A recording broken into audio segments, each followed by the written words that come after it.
Morning guys, it's Al from Barnfindmotorcycle. Hope you're doing okay today. So on my last video I had the front end off of the GSXR750 to replace the front tyre. So while that was being sorted out, I tidied up the brakes and gave them a bit of a service and clean up. So the pads all have plenty of meat on them, so they went back in with no problems whatsoever. Looked at the front wheel bearings as well, so they seem okay. So there's nothing really to report on there. So I've got a Dunlop Sportmax front tyre on here, which is a GPR300.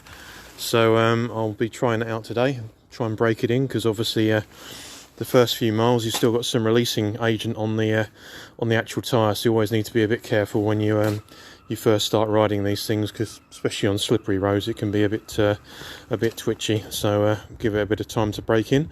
So I hope you're having a good day. Let me know what you're up to in the comments.